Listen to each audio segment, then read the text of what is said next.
Hello and welcome to this Tube Live. My name is Debasish Roy. I'm the Senior Network Analyst at the Indian Cybersecurity Solutions. And today we are going to discuss a very interesting topic that is VLAN or virtual LAN. So, what is virtual LAN? So we know that LAN is a broadcast domain. So all the broadcast traffic go inside the LAN, and as you increase the PC or the number of devices, the broadcast increases because all the devices communicate with each other, and the bandwidth becomes very low because of all those broadcast traffics. And also there is a security issue that all the PCs belong to same domain, same broadcast domain, same LAN, so everybody can access each other. Definitely you can set permissions, but at least they can access each other PC. So that is also a compromise to the network security part. So we have to lower the broadcast traffic to maintain the bandwidth and to control the congestion. So these are the challenges for modern day LANs. So to actually mitigate those challenges, we create virtual LANs. Now, what are the benefits of VLAN? VLAN defines collection of PCs in a single subnet. So what we do, we just arrange some switch ports that is connected to PCs, and we actually put in a separate subnet, and each switch port is assigned to a specific subnet, and that is specific VLAN. So VLAN is actually nothing but logical grouping of subnets, and subnetting is implemented by configuring virtual LANs. VLANs actually they break broadcast domains and minimizes traffic, because see, in a router, if you have two or three interfaces, say an Ethernet interfaces, and those Ethernet interfaces are connected to specific subnets, so actually we can say that router is breaking the broadcast domain. So the router doesn't forward the broadcast traffic. So the traffic from one broadcast domain means one VLAN doesn't actually go to other VLAN. So you can see that this is a VLAN diagram actually, where you can see that you have this Cisco router here, and you can see that there are different switches in all these departments. Say you have floor 1, floor 2, floor 3, or like that. Actually, VLAN can span multiple departments as well as multiple floors of a building, or even multiple cities, because it is a logical grouping. And you can see that the engineering department is having the engineering VLAN, and it is spread across all the floors, and marketing VLAN and accounting VLAN, and every VLAN has its own network ID. Say the engineering VLAN has 10.0 network, marketing is in 20.0, and accounting is in 30.0 network. So this is a logical grouping of the PCs that belong to a certain VLAN. And this way, you eliminate the total broadcast traffic.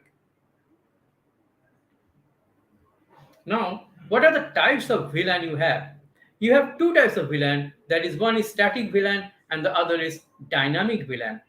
Static or port membership based VLAN is where you are manually attaching PCs to a switch port.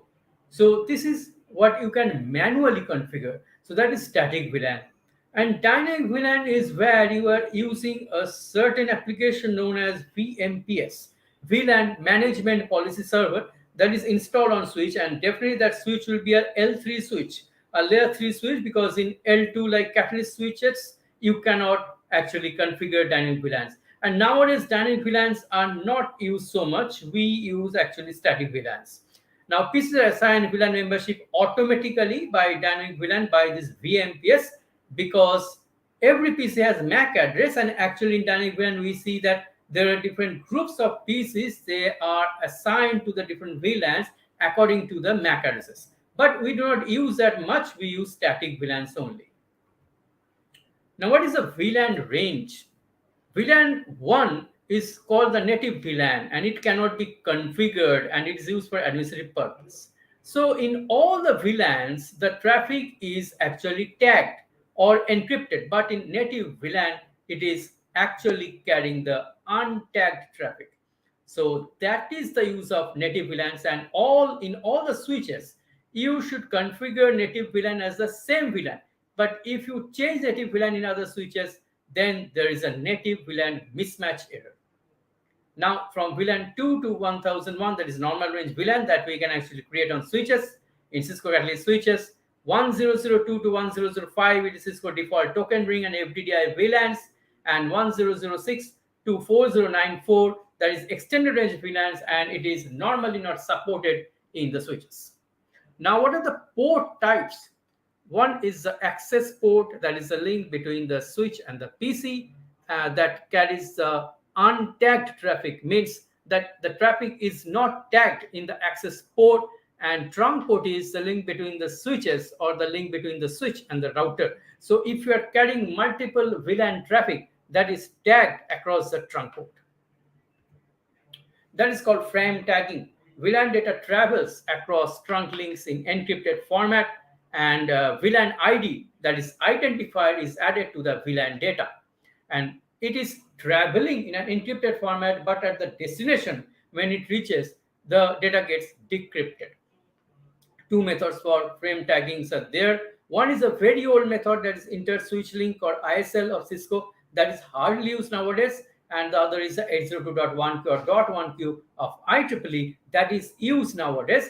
But normally in switches, we do not give those commands for frame tagging because it is auto sense or auto detect. But in routers, we need to give that .1q mainly.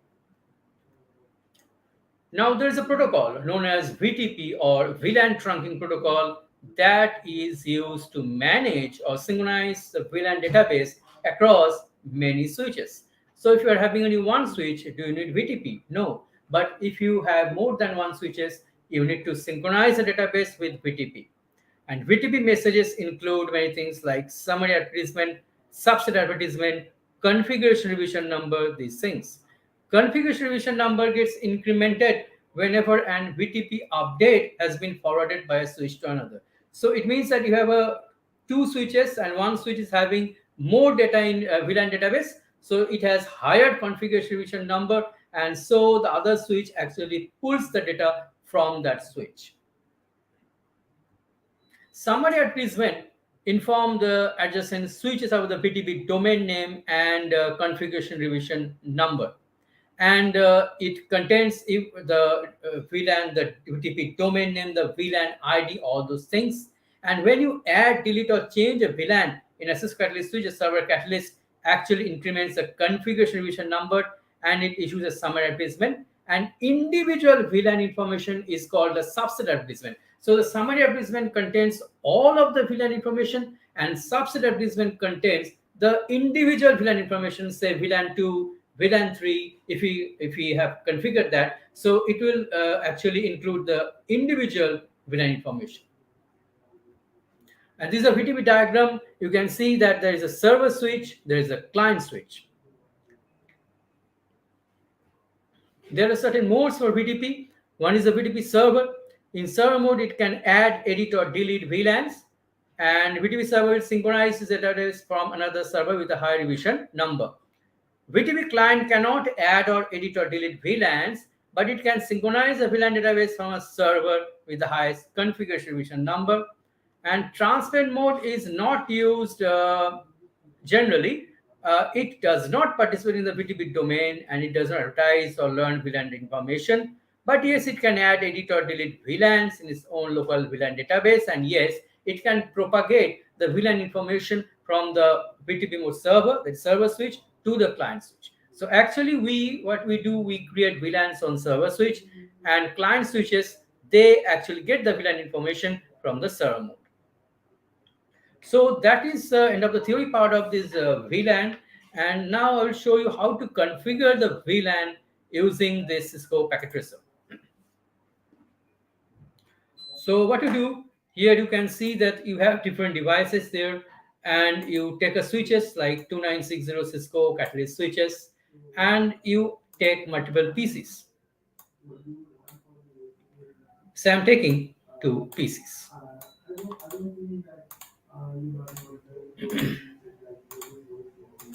I'm connecting to faster than 0 by 1. and 0 by 2. Go to switch console and you create the VLANs here.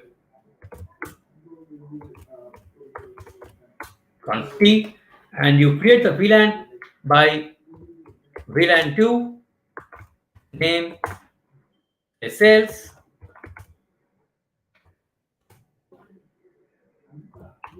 VLAN 3, name say marketing. This is the way you create VLANs in the switches. So this is the way you make the VLAN database, and you can see the VLAN database also by giving this show VLAN brief. You can see that all the ports are member of the VLAN 1 by default, and this VLAN 2 that is sales that we have made that is active, and VLAN 3 also marketing also active, but it is not attached to the particular interfaces. So what we can now do, we can attach the VLANs, that is this PC to one VLAN and this laptop to another VLAN. So we have two ports, F0 by 1 and F0 by 2 actually. So we are going to the ports.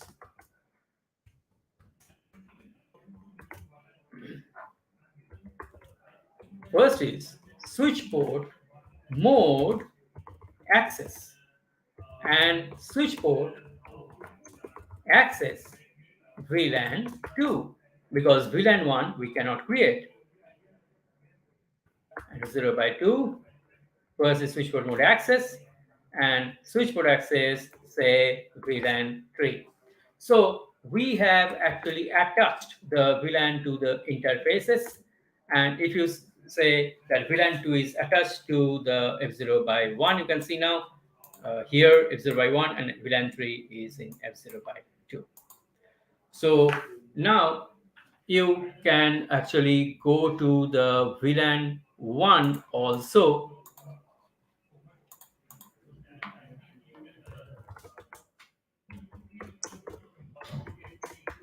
VLAN 1, and you can bring up the interface. You can give the IP address also.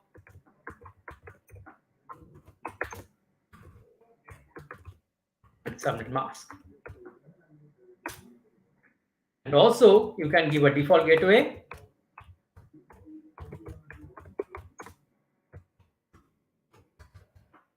Say 10.10. So this gateway is actually the IP address of the router that will be connected to the switch. So here you can take a router and you can actually connect this to an interface, say F0 by 5. You can connect this interface actually. Interface F0 by 5, switch port, mode, trunk. You are trunking the interface. So we have actually added IP address to the VLAN 1 and also the default gateway, that is the IP address of the router. And also we have made the switch port mode trunk for the inter-VLAN communication. So that you can do on the switches itself. And on the router, you go there.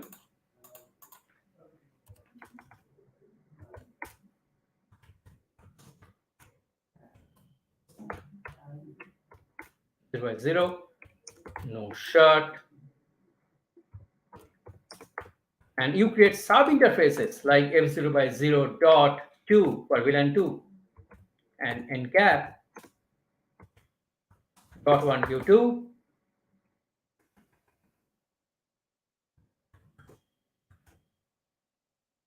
IP address I'm giving 20.10.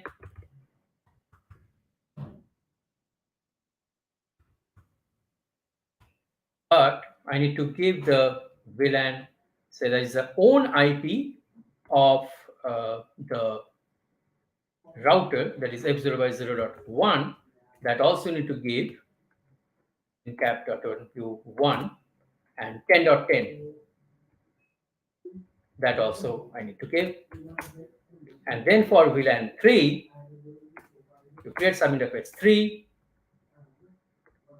encap.123, and you give the IP, the gateway, as a 30.10. So this is a configuration on the router itself. And then you go to the PC and give the IP, say 20.10, or not 10, it should be 20.100, and gateway should be 20.10. And here you will be in the 30 network.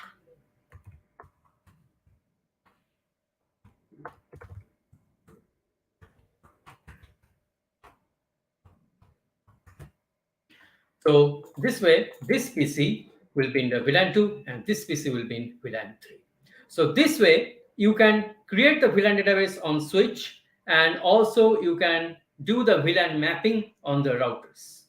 So that is it about all the VLANs that I have to share you today. So I've shown you the theory and the practical both of these VLANs, and I hope it was beneficial for you, and I hope it was useful for your studies. So I will come up with some more technical events later with some more new topics. Thanks for watching. Bye for now. Bye.